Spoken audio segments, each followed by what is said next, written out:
अंदर नफरत पैदा मत कीजिए। भारत के अंदर क्या होता है, भारत और पाकिस्तान के मैच को लेकर आप सब जानते हैं।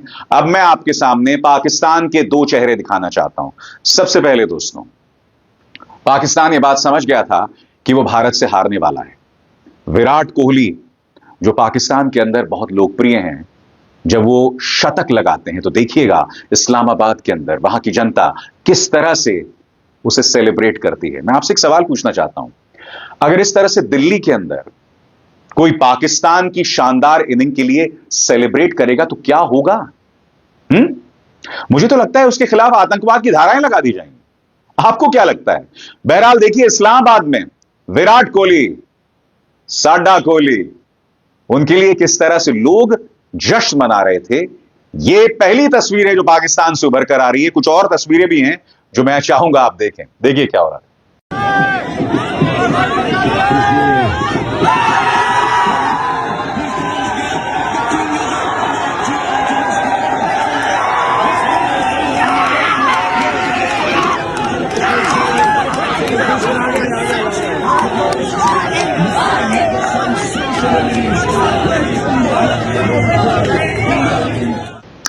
आप कल्पना कर सकते हैं कि ऐसा नजारा भारत के अंदर होगा। भारत के अंदर कोई पाकिस्तान की तारीफ कर दे तो उन पर आतंकवाद की धाराएं लगा दी जाएंगी। मगर ऐसा नहीं है दोस्तों कि पाकिस्तान से इसी तरह की तस्वीरें सामने उभर कर आ रही हैं।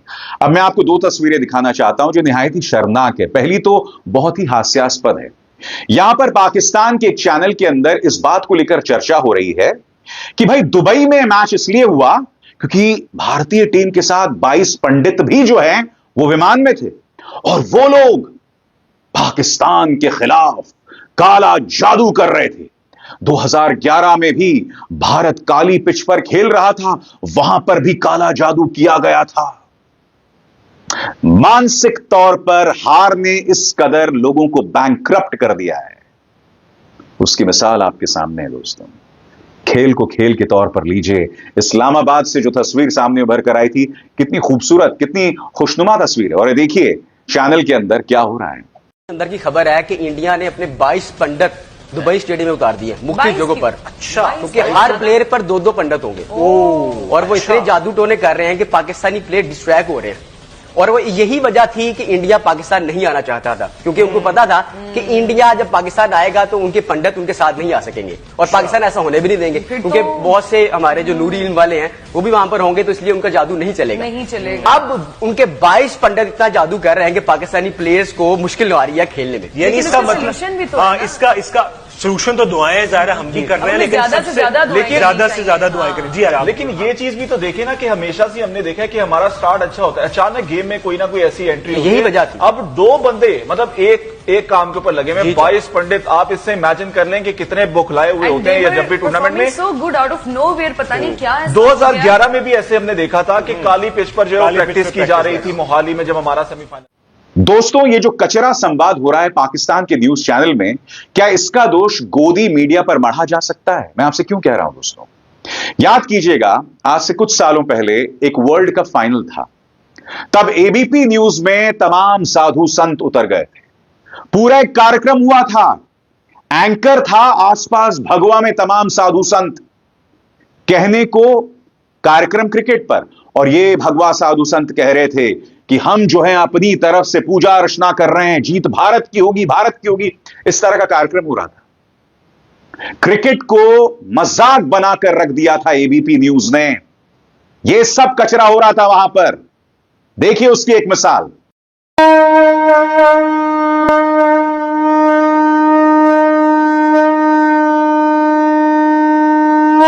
चलिए, तो आगाज बहुत शानदार है और उम्मीद करते हैं किसी शंखनाद की तरह टीम इंडिया की भी जीत हो। लेकिन सितारे बड़े महत्वपूर्ण होते हैं। टीम इंडिया के सितारे अभी क्या कह रहे हैं सेमीफाइनल को लेकर?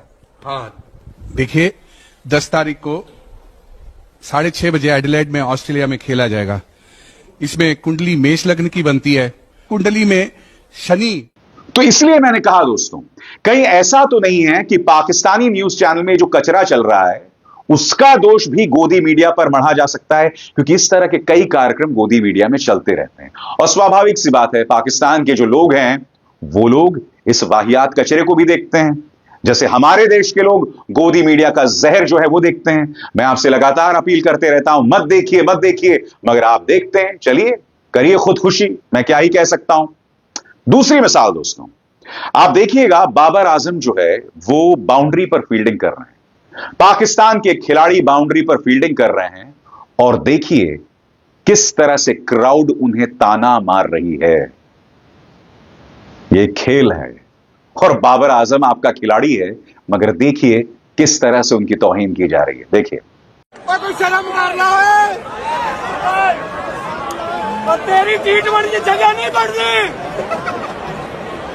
तू वापस लौट जा, वापस लौट जा,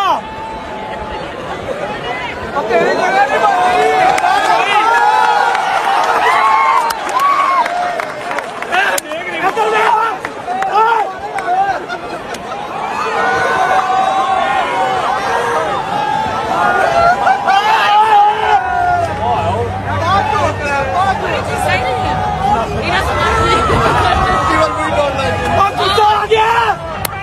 गुस्सा कर गए, तू बाहर आ जरा, बाहर आ जरा।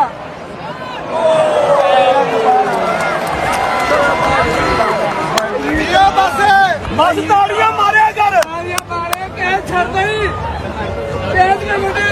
बाबा इसी वीडियो में अपलोड कर रहे हैं, आर्मी रिपोर्ट कर वीडियो में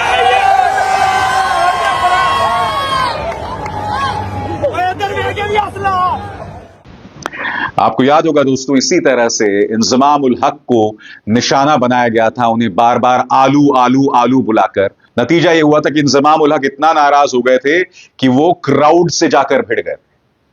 यह सब हो रहा था और अब बाबर आजम को भड़काया जा रहा था, उन पर निशाना साधा जा रहा था। मैं सिर्फ इतना कहना चाहता हूं दोस्तों, खेल को खेल के तौर पर लीजिए, इसमें नफरत, राजनीति, धर्म जो है उसे शामिल मत कीजिए। खेल खेल है, इसमें ना मोदी का हाथ है, ना पाकिस्तान के किसी नेता का हाथ है। इसमें हमारे खिलाड़ी जी जान से खेलते हैं, जिसके अंदर हिंदू भी है, मुसलमान भी है, ईसाई भी है, सिख भी है, ये सब मिलकर खेलते हैं।